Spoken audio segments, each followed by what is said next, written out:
Hi అండి, welcome back to our channel RJ Jyothi vlogs. Biryani అంటే ఎంతమందికి ఇష్టమో తప్పకుండా కామెంట్ చేయండి. నాకైతే చాలా ఇష్టం. బిర్యానీ చేద్దామని చూసేటప్పటికి సరుకులు చాలా తక్కువనే, సర్లే అని ఉన్న వాటితోనే ఇలా సింపుల్గా అయితే తయారు చేశాను. వీడియో మొత్తం చూడండి, నచ్చితే మీరు ఒకసారి ట్రై చేసేయండి. ముందుగా బిర్యానీ చేయడానికి స్టవ్ ఆన్ చేసి ఒక తెపాల పెట్టుకుని దానిలో కొంచెం ఆయిల్ వేసాను. ఆయిల్ మరిగిన తర్వాత బిర్యానీ సరుకులు వేసుకున్నాను. వేసిన తర్వాత కట్ చేసి పెట్టుకున్న ఆనియన్స్, పచ్చిమిర్చి కూడా వేసేసి ఫ్రై చేశాను. తర్వాత ముందుగా కడిగి నానబెట్టుకున్న బిర్యానీ రైస్ని దీనిలో వేసేసుకున్నాను. వేసుకుని మొత్తం కలిపేసి కొంచెం వాటర్ వేసేసుకున్నానండి. వాటర్ వేసుకున్న తర్వాత దీనిలోని tasting salt, biryani masala powder, దానిలోనే రుచికి సరిపడినంతగా కొంచెం సాల్ట్ని వేసుకున్నాను.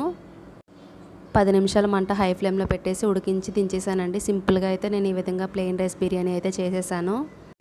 ఈ ప్లెయిన్ రైస్ బిర్యానీకి నేనైతే కోడిగుడ్లు, బంగాళదుంప కలిపి కర్రీ చేశానండి. చాలా బాగుంది, సూపర్ టేస్టీగా ఉందండి. వీడియో మొత్తం చూసాక మీకు నచ్చితే తప్పకుండా లైక్ చేయండి, సబ్స్క్రైబ్ చేసుకోవడం మాత్రం మర్చిపోవద్దు. Thank you for watching.